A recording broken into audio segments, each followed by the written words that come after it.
First came to yoga, what was the hardest part? What were you most afraid of?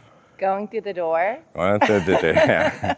Yeah, I've Just heard. not knowing what to expect. I had expectations, Yeah. and now I know to let those go.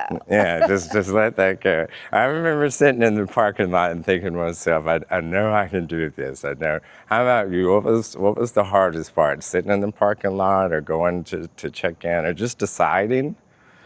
I think just the concern about not knowing what I was doing, and Yeah. everyone would be looking Yeah. at me. Yeah, know? yeah. Everybody would be like, oh my gosh, she didn't know how to do the pose. I know, so, we all run into that, and I'm really glad that I just kind of asked you guys out of the blue what's the scariest part, because that's kind of what we're going to touch on today. Let me look at my watch, because I don't want anybody to get too hot. But as we go through some of the practices today, or some of the asana today, what we're going to do is really kind of break things down where you realize there's really no right way necessarily. You'll notice that both of these ladies are beautiful and gorgeous, but they're different. They're different than me, and they're different than you. And so everybody's going to do a posture differently. But once we kind of learn some of the semantics, as far as like, what the heck's a down dog, and what's a cobra, and what am I supposed to do in this posture, and which arm goes up? Then I'll ask you this one. So what's your favorite pose now?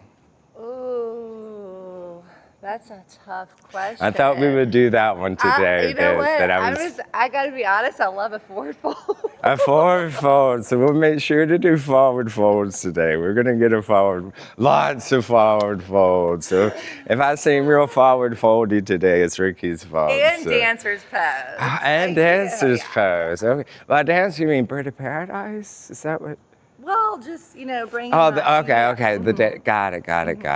My mind went like, which one? Okay, got it. So we got to do dancer today. And I'll show you too, there are lots of kind of dancers. Some dancers just have their knee up, and that's enough. Some dancers get the toe.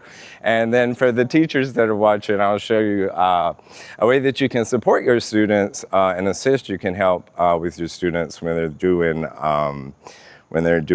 their postures and dancers. And then one thing, let me ask you real quick, what's your favorite pose? Probably pigeon. Pigeon pose. So we got some dancers and some pigeons today. So two poses we're going to make sure we do today are dancer pose and pigeon pose. And I thought, we would do it like we always do and kind of warm up with some salutation A and B. But before I do that, I wanted to kind of give a shout out to my teacher, Maureen Bosker. Maureen told me, she said, Peyton, the next time you do a yoga class, she said, I really would like for you to send the world some love. So I wanted to honor Maureen today and make sure that I sent the world some love. And I'm sure you all resonate that same message. And we'll just kind of start at the top of our mat like we always do. And just kind of set our intention. I won't necessarily do Om today. We'll just kind of keep it nice and quiet. But I will kind of speak to you a little. When you go through your practice today, inhale arms overhead can be inhale arms to your heart. If your shoulders are hurting, if those forward folds feel a little tough, you can bend your